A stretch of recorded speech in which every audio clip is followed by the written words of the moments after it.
పార్వతీపురం మన్యం జిల్లా మేము సైతం అంటూ రక్తదాన ఉద్యమంలో జిల్లా కలెక్టర్ ఎం శ్యామ్ ప్రసాద్ ముందుకు వచ్చారు. పార్వతీపురం మన్యం జిల్లా రక్తదాన ఉద్యమం చేపట్టింది. మేము సైతం పేరుతో చేపట్టిన రక్తదాన ఉద్యమం ప్రపంచ ఆదివాసీ దినోత్సవం రోజున శుక్రవారం జిల్లా కలెక్టర్ జ్యోతి ప్రజ్వలన చేసి ప్రారంభించారు. జిల్లా కలెక్టర్ కార్యాలయ ప్రాంగణంలో జరిగిన రక్తదాన ఉద్యమంలో జిల్లా కలెక్టర్ స్ఫూర్తితో ఉద్యోగులు, ముఖ్యంగా పంచాయతీరాజ్ ఇంజనీరింగ్ శాఖ ఉద్యోగులు, జిల్లా పంచాయతీరాజ్ ఇంజనీరింగ్ అధికారి డాక్టర్ ఎంవీఆర్ కృష్ణాజీ నేతృత్వంలో 65 మంది రక్తదానానికి పేర్లను నమోదు చేసుకుని ముందుకు వచ్చారు. ఈ సందర్భంగా జిల్లా కలెక్టర్ శ్యామ్ ప్రసాద్ మాట్లాడుతూ స్థానిక రక్త డిమాండ్ను తీర్చడం, దీర్ఘకాలిక రక్త కొరతను పరిష్కరించడం, రక్తదానం యొక్క ప్రాముఖ్యత, ప్రాణాలు రక్షించడంలో దాని ప్రభావంపై ప్రజలకు అవగాహన కల్పించడం, జిల్లాలో సాధారణ రక్తదాతల నెట్వర్క్ను ఏర్పాటు చేయడం ప్రధాన లక్ష్యంగా చేపట్టామన్నారు.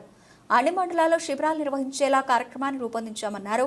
జిల్లాలో 50 రోజుల వ్యవధిలో మొదటి దశ పూర్తవుతుందని, వారం రోజుల నుంచి 10 రోజుల వ్యవధిలో మండలాల్లో రక్తదాన శిబిరాలు నిర్వహించబోతున్నామని చెప్పారు. ఈ కార్యక్రమంలో పార్వతీపురం ఐటీడీఏ ప్రాజెక్ట్ అధికారి ఎస్ సేధు మాధవన్, అలాగే జిల్లా పంచాయతీరాజ్ ఇంజనీరింగ్ అధికారి డాక్టర్ ఎంవీఆర్ కృష్ణాజీ, జిల్లా గ్రామ పంచాయతీ అధికారి బలివాడ సత్యనారాయణ, జిల్లా ఆసుపత్రుల సమన్వయ అధికారి డాక్టర్ బి వాగ్దేవి, వైద్య ఆరోగ్య శాఖ ప్రోగ్రాం అధికారి ఎం వినోద్, జిల్లా ఆర్డబ్ల్యూఎస్ ఇంజనీరింగ్ అధికారి ఓ ప్రభాకర్ రావు, జిల్లా భూగర్భ జలాల శాఖ అధికారి ఏ రాజశేఖర రెడ్డి, సామాజిక కార్యకర్త టి శివకేశవరావు, ఉద్యోగులు పాల్గొన్నారు. రక్తం లేకపోవడం వల్ల హాస్పిటల్స్ లో చాలా మంది ఆరోగ్య సంబంధించిన ఇబ్బందులు పడుతున్నారని చెప్పి తరచూ మనకి తెలియడం జరిగింది.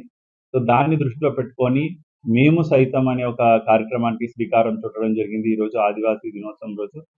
సో దీంట్లో భాగంగా ప్రతి ఒక్క మండలంలో 10 అంటే నెలకి ఒక 3 క్యాంపులు జరిగే విధంగా ఈ యొక్క కార్యక్రమాన్ని మనం ప్రపోజ్ చేశాము. దానికి నోడల్ ఆఫీసర్గా జాయింట్ కలెక్టర్ కూడా పెట్టడం జరిగింది. సో జాయింట్ కలెక్టర్ గారు కూడా దీన్ని చాలా చక్కగా కోఆర్డినేట్ చేసి ఈ ప్రోగ్రామ్ని ఈ రోజు ఇక్కడ ఆర్గనైజ్ చేయడం జరిగింది మన కలెక్టరేట్ ప్రాంగణంలో.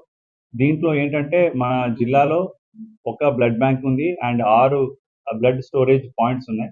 ఓవరాల్ గా మనకి ఒక 350 యూనిట్స్ వరకు మనం దీంట్లో సేకరణ చేసి నిల్వ పెట్టడానికి అవకాశం ఉంది. అండ్ అదే విధంగా ప్రతిరోజు కూడా కనీసం మనకి 20 నుంచి 30 దాకా యూనిట్స్ అవసరం అవుతుంది. సో మనకి డిమాండ్కి తగ్గ సప్లై లేదు కాబట్టి ఈ మేము సైతం అంటే ప్రతి ఒక్కరూ వాలంటీర్గా స్వచ్ఛందంగా ఇష్టపడి